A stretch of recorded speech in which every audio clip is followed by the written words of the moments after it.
Dark Souls is a game about weapons. Lots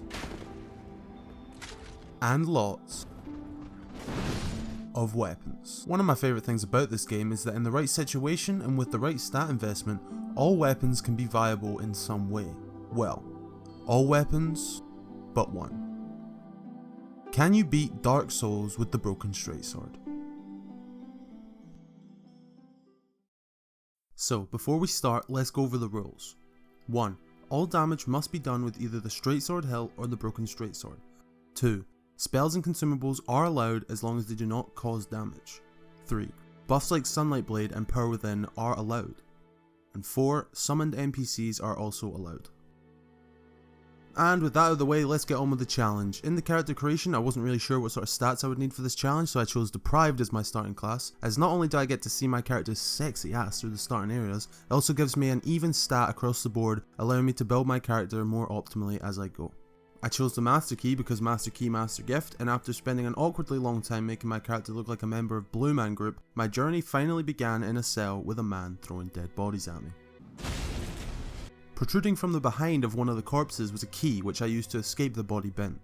I continued forward and ran into Danny DeVito from Disney's Hercules. Unfortunately, he was still sprucing out for the games, so I left out the side entrance.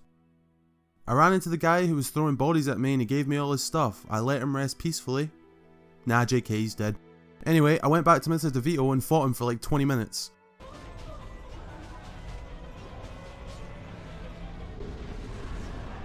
I took the Corviknight Express to Firelink Shrine, gathered up some basic items and left for the burg with nothing but the hilt of a sword and a plank of wood. In the burg, I basically have to run past everything because I do like no damage at all. However, in order to get our upgrade to the broken sword, we have to farm the regular hollows. Easy enough, right? I got bored farming, so I just continued with the hilt for now. I grabbed the holy cocaine and ran for the boss. I snorted up the golden goodness and tickled Taurus's toes until he died. I skirted past the dragon on the bridge and grabbed the basement key. It was then I head back across the bridge and made my way down to the lower burg. I had to backtrack and buy a key from the undead merchant, but once I'd done that, I was able to save a master sorcerer from the unsolvable puzzle of a locked door. After saving Griggs, I took the shortcut back to Firelink Shrine and purchased magic weapon from him. Now we can actually do some damage consistently. However, I still don't have my broken sword, so I farmed hollows in the church for like half an hour until it finally dropped. And now with the broken straight sword and magic weapon acquired, we're pretty much set to do the next couple of bosses, starting off with the gargoyles. The fight wasn't too hard, but when they were both in at once, it was a struggle to find an opening. Eventually, they went down and I rang the first bell of awakening.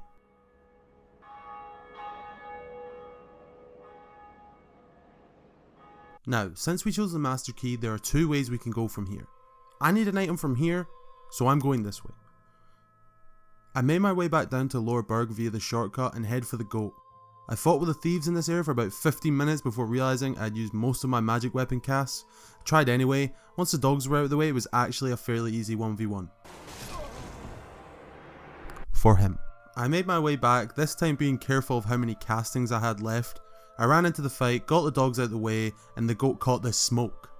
With the key to the depths now in my possession, that's where we're headed. Upon entering the depths, I had a run-in with the regulars, but I avoided them, stole their large ember, and escaped through the sewer.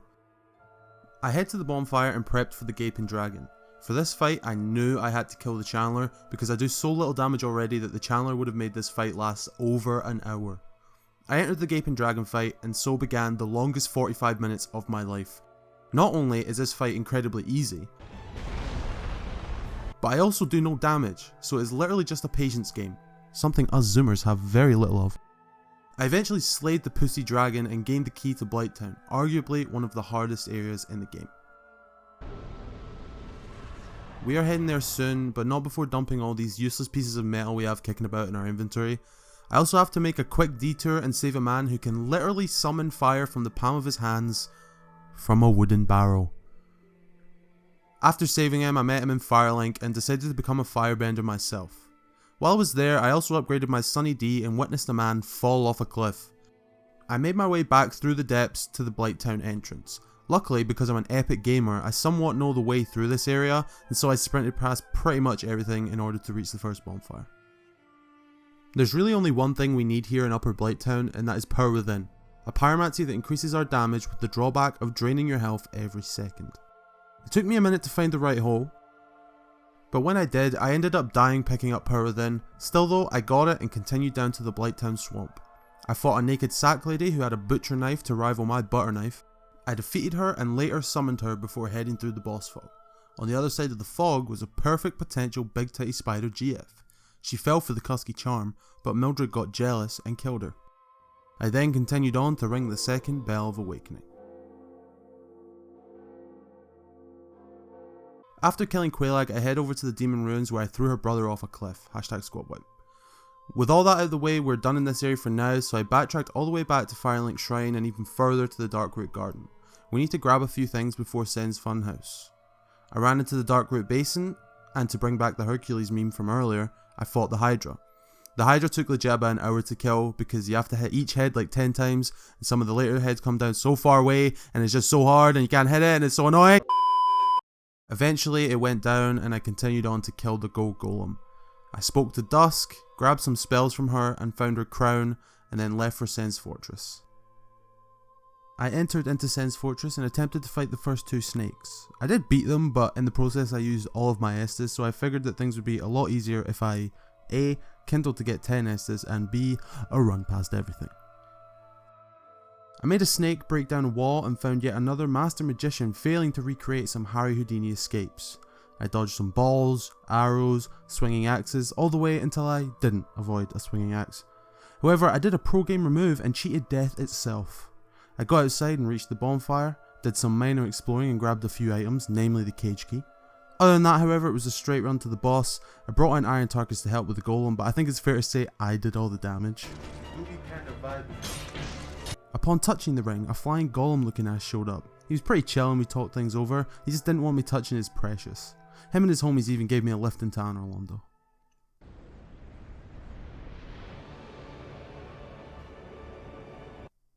Upon reaching Anorondo, I did some leveling at the bonfire, then proceeded across some dangerously thin rafters.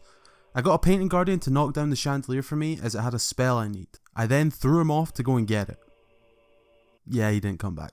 Now at this point, I would like to officially call out the monster under the bed who once told me that no enemy in Dark Souls 1 can backstab you.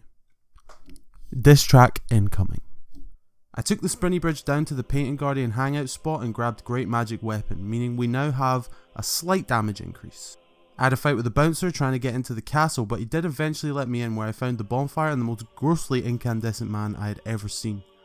I can jump in this run, so I skipped the whole area and met Andre's big brother. I upgraded my weapons a little, partook in some jolly cooperation, and challenged the infamous Ornstein Smo. Solaire does decent damage in this fight, but he was mainly used to divert Smo's attention, so I could focus on Ornstein. Ornstein went down, and Smo, now looking like he plugged himself into a Tesla rapid charger, killed Solaire. I avenged my fallen fuck buddy and continued until I entered a room where I saw a woman with sizable assets. She gave me the Lord Vessel, which means we now have the ability to warp to previous bonfires. I returned to Firelink Shrine, got some sucky suck and placed the Lord Vessel, opening up the rest of the game.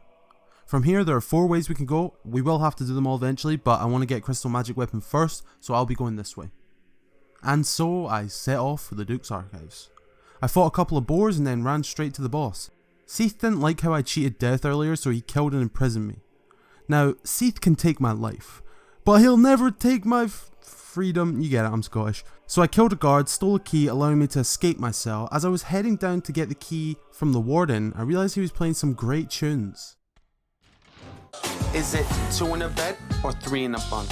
As good as the song was, I turned it off and stole another key, allowing me to escape the cell block. After that, it was a straight run to the bonfire. After finding yet another key, I went back and rescued the Big Hat Man, allowing me to buy Crystal Magic Weapon.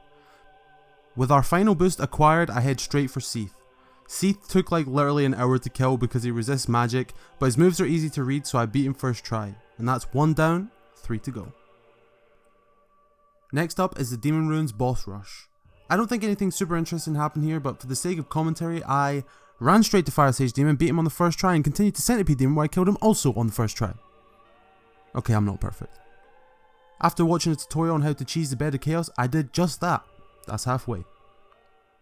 I then decided to get the Abyss Ring from the Great Grey Wolf Sith, otherwise I won't be able to fight the Four Kings later. I walked back to the parish and Andre ripped me off for the Crest of Artorias. I ran straight to Sith and put him down. Rather than go kill them now, however, I decided to go into the catacombs where I jumped through the whole level and killed Pinwheel, the single hardest boss in the whole Dark Souls franchise.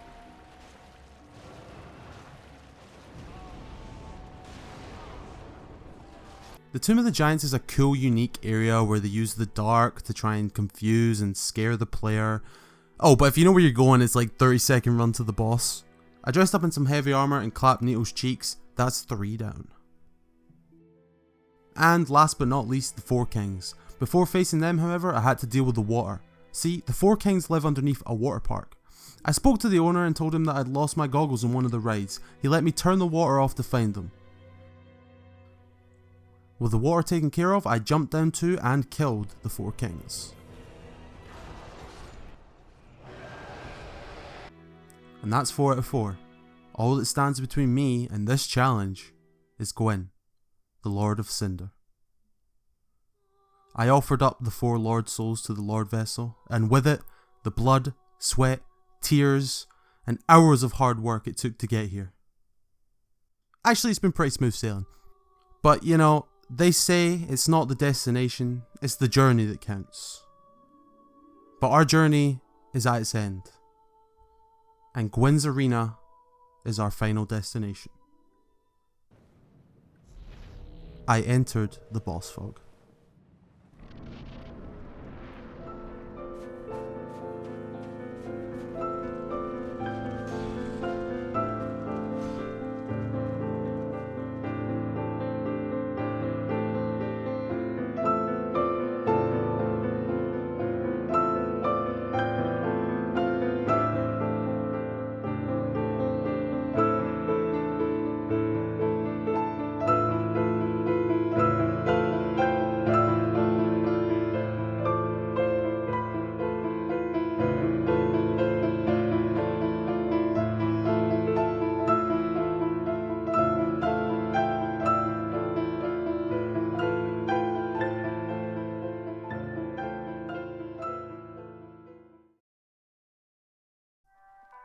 And with that final hit, I beat Dark Souls with the Broken Straightsword. Thanks for watching.